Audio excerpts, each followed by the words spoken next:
What's happening, Brighton? The short answer is a lot. The long answer is this podcast.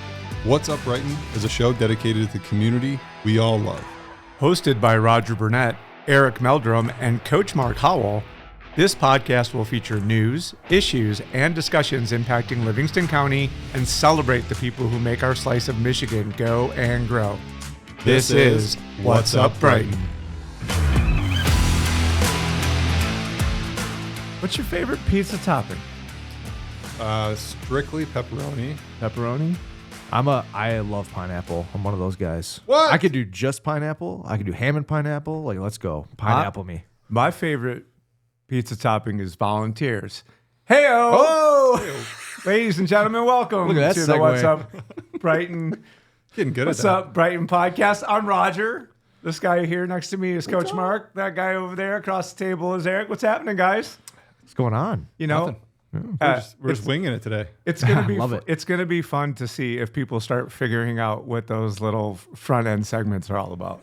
Right? Because how does a volunteer become a pizza topping? Oh, it's brilliant. It's such like, wait, you're going to find out. It's going to be like, and that was off the top of my head too. I liked it. That one was quick. That was a quick one. Jiving. I like Jiving. it. So in today's episode, as always, we will take a look at what's happening around town. Hopefully there's some things going on around town. And then we'll send it over to Coach Mark for his now world famous Huddle Up segment. Let's go. And then once he's got us all inspired and ready to go do something amazing, we turn it over to Eric for his final thought. As is always the case with the What's Up Brighton podcast, we generally start with our one word for the day. So I'm going to start today. Yeah. My one word for the day is emotional. Oh. Yeah. Goodness, more. heavy. Tell us Yes. more. I know. One of the things that you are told happens when you're going through that program that you guys know that I participated in Yeah.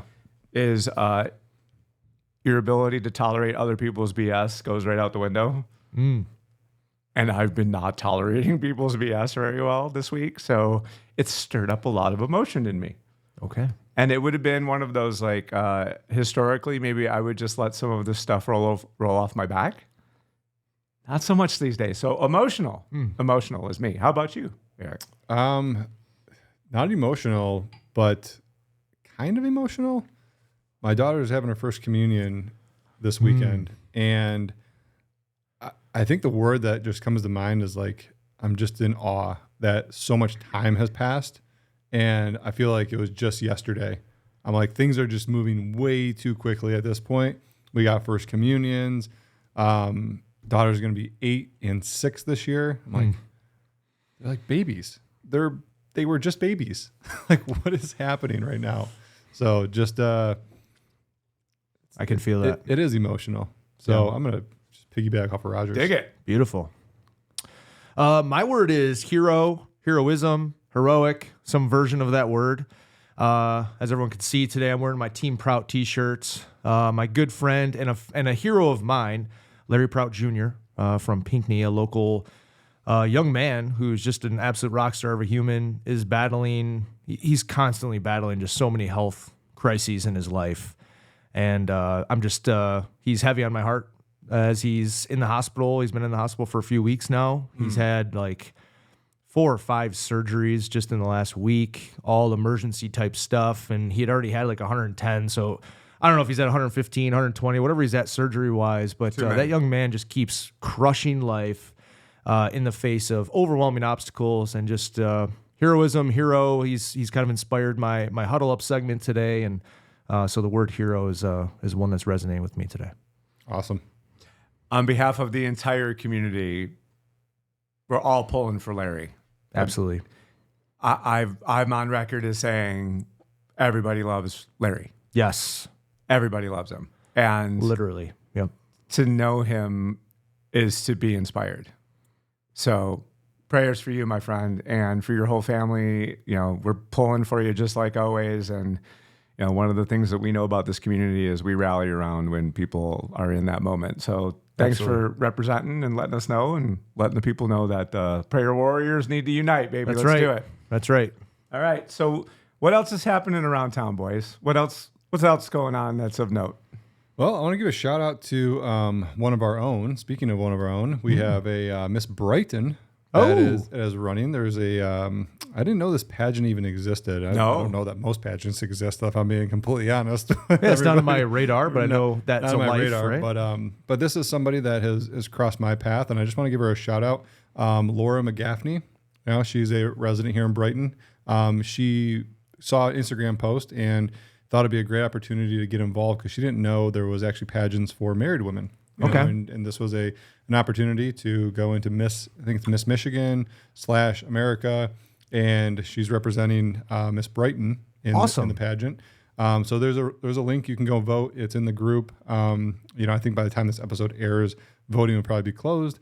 But that is up in the group today. So I wanted to give her a shout out because she is somebody that's been a huge supporter of just everything that we've done, with Brighton, Michigan Happenings, this podcast. And she's just good people, and we've made so many different connections, between one another. So wanted to reciprocate and show her some love today. What's her name again? Laura McGaffney. Laura McGaffney. Good luck, Laura. Good luck. Kick some butt. Represent Brighton. Let's go. Absolutely. And I'm scrolling furiously trying to find it. There was a really popular post about the fact that we have 2 Olympic wrestlers from the county that are heading off to the Summer Olympics to represent us. That one kid was jacked. Yeah. Dude, he's like... Right. And we have a tendency countywide to sometimes focus a little too heavily on Brighton athletics. So in this instance, to have an opportunity to look outside the county, or look outside of Brighton, look outside of Brighton and have athletes from other school districts doing amazing things is super cool. And it was a really cool. We had 15,000 reach and a couple 300 comments on that. There's... At the end of the day, America still gets us all together, ladies and gentlemen. And there's nothing better than knowing that we've got some of our young adults from the area who are going to get to travel abroad and represent not only our country, but our area in what is one of the most manly sports there are. Grappling and crawling around on the floor with other dudes. Yeah, I just found it. So Dalton Roberts and Adam Kuhn. There you go. Are representing. So Livingston County sports, they're going to the U.S. Olympics. Do we know what's Greco-Roman? Both. So where are they from? Fowlerville. Okay. Both from Fowlerville. Awesome. So both. That's sweet. Dalton. That's actually kind of incredible. 2 from the same high school. Yeah. Are going to the Olympics. That's pretty cool. That's very amazing. So shout out, man. Good luck, Dalton and Adam. That's awesome. Once again, proving all kinds of talent in the county. All kinds of people that are pursuing their dreams, and to me, seeing people be able to even have a chance to compete for the pinnacle of anything that they're putting their hearts and minds to fires me up big time. And to that end, just a shout out, or maybe just like a mental note to be on the lookout for future Olympics. Sabrina Noss is a huge touted female wrestler from Brighton who won 4 state championships in a row. She's ranked number 1 or number 2 in the world. Wow. She's going to be in an Olympic at some point, down the road. So right when you said 2, I'm like, oh, it's got to be Sabrina. Yeah. Yeah, she would definitely take you down, Mark. Oh, dude, no doubt in my mind. I don't know how to wrestle. Are you kidding me? Another fundraiser. Yeah, right. Another Watch fundraiser. Sabrina whoop Mark's ass. How Awesome. much Super would you fun. pay, ladies and gentlemen? Yeah, that's where I was going with that. All my enemies are going to line up. This is going to be fantastic. We now have a carrot that we can dangle. Who All wants these sounds to super see fun, Mark guys. get taken down? Yeah, sounds super fun. I'm calling every other high school soccer coach. Can I at least show up intoxicated to this? Because it sounds like it's going to be a long day. Yeah, which should be a fun one. Your chance to win $500 if you can beat her. There you go. I love it. This is If not, you owe Mark. in the making. Right. In the making. We're going to take a quick break from a word from our sponsors. This episode is brought to you by the Oxford Center, where healing begins with a blend of compassion and innovation. The Oxford Center offers a ton of different treatments, ranging from hyperbaric oxygen therapy, autism services, physical therapy, speech therapy, and occupational therapy, and more. They've pioneered research behind a wide variety of treatments and conditions. They're located in the heart of our community, right here in Brighton. They believe in treating the whole person, not just the symptoms. Discover how they can support your journey in wellness. Visit theoxfordcenter.com or call 248-486-3636. Well, before we move on, because this feels like a perfect segue for the coaches segment here. I mean, I really don't know what else we would want to throw in headline wise. So I'm turning the coach loose. Oh man, What do you got, Coach? I mean, that's perfect segue. Perfect segue, right? Wrestling, throwing Mark on the Get mat. my butt kicked. Let's talk some positivity. Well, today to kind of couple with my one word, which is heroism. Really just the theme of being a hero is really a topic on being the hero in your own life. I kind of wanted to talk a little bit about that, and I was thinking about really the inspiration that Larry Prout Jr. has had on my life and in everyone's life around him. And here's a young man who was dealt a bad hand, just physically. And he's had to overcome that every single day of his life. And that doesn't mean that it's been easy, because it definitely hasn't been. He's been in and out of the hospital more times than we can even fathom. And every day is just a grind, just to get through the day, just to live, what we deem to be a semi-normal life. And I think there's no greater example of what overcoming adversity might look like, and someone that we can really look to for inspiration, especially when faced with, just whatever menial tasks hit us along the way of a day where we feel like it's getting us down. And I just kind of made some notes as I was sort of preparing this little message. And, it was something where we all have opportunities to be the hero of our own lives. And that's going to look very different to each and every one of us. Each and every one of us, I think, has a God-given gift or a superpower of some kind, whatever that might look like. And it looks very, very different in each one of our lives. And I think that, in some lives that might be something where we're overcoming something physical, maybe something emotional, maybe it's a situational thing. But whatever that is, right, how do you bring forth the best version of you? How can you use that gift, that superhuman ability to inspire you, to inspire those around you, to be the best version of you, and really celebrate that out into the world, right? We're all made very uniquely different on purpose. We're very gifted in our own right, and we have every right, and we need to be held accountable, and we have a responsibility to bring that gift forward into the world unapologetically, confidently, to really make this world a better place, to make our lives the best version that we possibly can.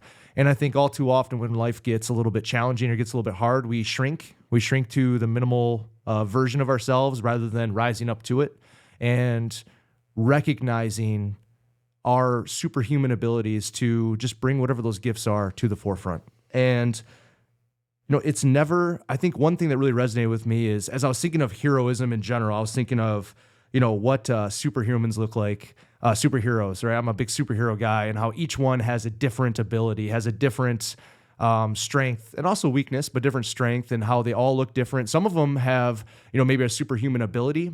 Many of them are just making different choices in their lives. They're choosing to use maybe a human-like, thing that they've been gifted with to make a difference, right? And it's just an active choice that they make each and every day. And I think that even if our life isn't going the way of maybe what would be defined as heroic, even the villains in a final act can turn around their entire life with a simple choice.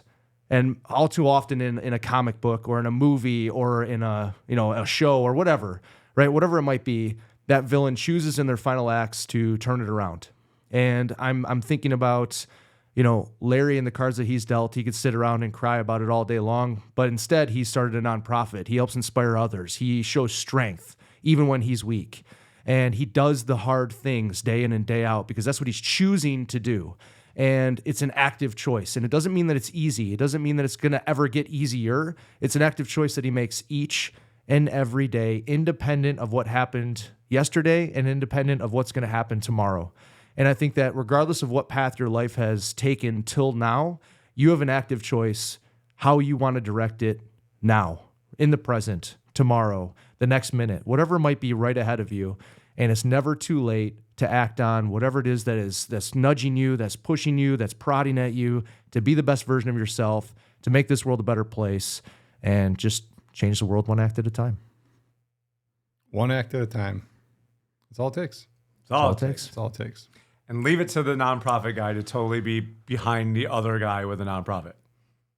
Right? Like, doesn't need to compete, doesn't worry about what he's doing with his own thing.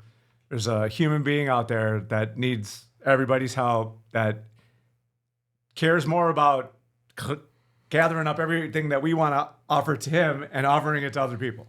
It's astonishing to me to watch people who have been affected by trauma in their lives behave that way. It's very consistent when you see people like, no, don't worry about me. Let's go help other people. And it's so inspiring that when you vibrate that way, you're automatically sort of like, ooh, I'm fired up. That's why I'm always fired up every time he talks. It's because like, ooh, that vibration, Justin. If you're not feeling that vibration yet, then I'm just going to edit all of Coach Mark's segments together and send them to you in an email. And then I beg you to tell me somehow that you're not getting fired up. So we're going to turn the corner here. And as always, we're going to leave the final thought to Eric to put a ribbon on the package. Dun, dun, dun. Dun, dun, dun. Final word. No, today, I mean, that's, we covered a lot. I think just looking back at episode 13, we set out to do what we all wanted to do in the first place, which is help people, right? And reach as many people as we can, whether it's through, Mark's endeavor, my endeavors, Roger's endeavors. And we all have a different network of bringing people together. And, I was inspired today, just going downtown before this podcast. I went downtown and I had to run some errands. So I was just kind of making my rounds, right? And I find myself at a point in life where I've lived in Brighton since 2016. I've gotten to know so many great people, through the group, through just networking, in the community, through the chamber, through just businesses. And I was kind of the old guy, walking on Main Street and like passing the shops and like waving to the business owners, like, hey, what's up? There's Eric. And I walked into Great Harvest this morning, and Mac, who's always got a smile on his face. You can't go in there without, smelling something good or buying something. So I just stopped in because I was like, let me go see what Mac's up to. Let me just pop in there, say hello. And of course I bought something, while I'm there. Thank you, by the way. It was delicious. Yeah, the pumpkin chocolate chip bread was amazing. The lady behind the counter, I don't know what her name was, but she was like, you're not going to be disappointed at all. And then new fun fact about their menu is they got some no-bake cookies in there. Oh. And there's this kind of debate in my house. So my mom made no-bake cookies with peanut butter. I think that's the only way. Like if we're really debating about it, I'm taking the stance. Like that is the only way to make no-bake cookies. Right, is gotta have a peanut butter base. So if you love no-bake cookies, let me know in the comments below. Are you peanut butter or no peanut butter fan? Quick question for you. But it was just one of those things where she's like, I'm telling her the story. My mom made these cookies, and she's like, oh, well, let me open this package up. She slices it right there on the counter. She's like, here you go. I'm like, this is why I love this town. Yeah. Like the people, the businesses, like just, she didn't have to do that. Right. That was like some other, mainstream place. They were like, right, buy the package and let me know what you think, and she just did it. So it was cool. Then I stopped into the leather store, the EBR. I had to drop off some shoes because I needed to get them polished up for my daughter's communion tomorrow. And same thing. The guy is in there, is solopreneur. He's at the shop, just like the machine's going. You can't even hear them in the shop. And then the machine kind of quiets. And I do a little tap on the shelf there, and I said, hey, and he jumps back. He's like all startled. And I'm like, this is the epitome of this small town like vibe. Like it's just scaring the guy in the shop and taking care of me. He's like, I'm like, do I need any information? Do I need a ticket? And he's like, no, man, you're good. Just come back before the end of the day. If not, these are nice shoes. I'll just keep them. Yeah.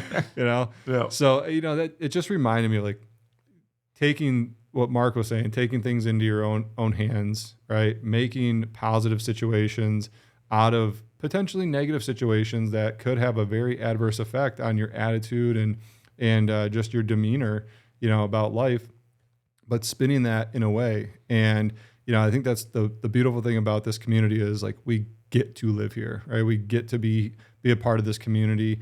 And we get to have those interactions. So, I'm just reflecting today, as I watch my daughters grow way too fast and just really kind of soak this in of like, this is the time that I really need to be focusing on like making those memories, right? And slowing down. And this happens like every single quarter is like start getting busy, and then I'm like, okay, got to remember to slow down.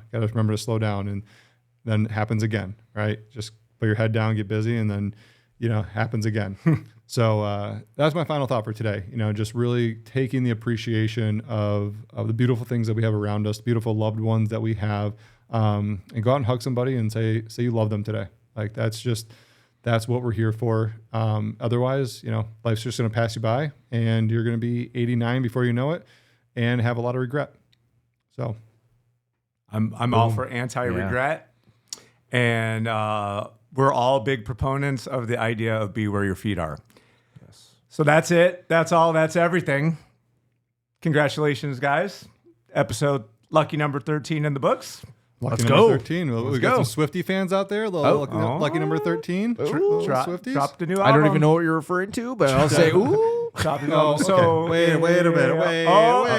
Wait a minute. Hold on. The only reason I know this is because I have 2 daughters. And I love what's Taylor up, Brighton Swift. After Dark, ladies and gentlemen? The right. Taylor Swift Chronicles. Hang with us for another couple of seconds so we can school Mark on how to become a Swiftie. I have no desire to be, but I am All right. open-minded. I try to be open-minded, so hit me with it. We've converted him to Catholicism. Just kidding. But Taylor Swift's lucky number is 13. Okay, so she makes reference to 13 pretty much in all these secret ways in her life. So number 13 is something you just need to be aware of if you're going to be a Swiftie fan. Got it. So that's it. Like there's no... So fun Nothing fact more. that maybe Taylor Swift and I are connected in some weird universe. As a kid, my favorite number and lucky number was 13 because I was convinced that I wanted to take the unluckiest number and make it lucky. So maybe in some other universe, Taylor Swift and I are kindred spirits. She did that with you. Yep. There you go. So we're going to have somehow in the title of this episode has to have a 13 in it somehow. So we're just going to leave that there. And if you found any value in this whatsoever, found something of interest that you believe somebody else in town might want to know, please share the episode with them. And if you have not already done so, please subscribe so that Coach Mark can get more money from YouTube. Thank you very much. And until next time, ladies and gentlemen, this is Roger signing out.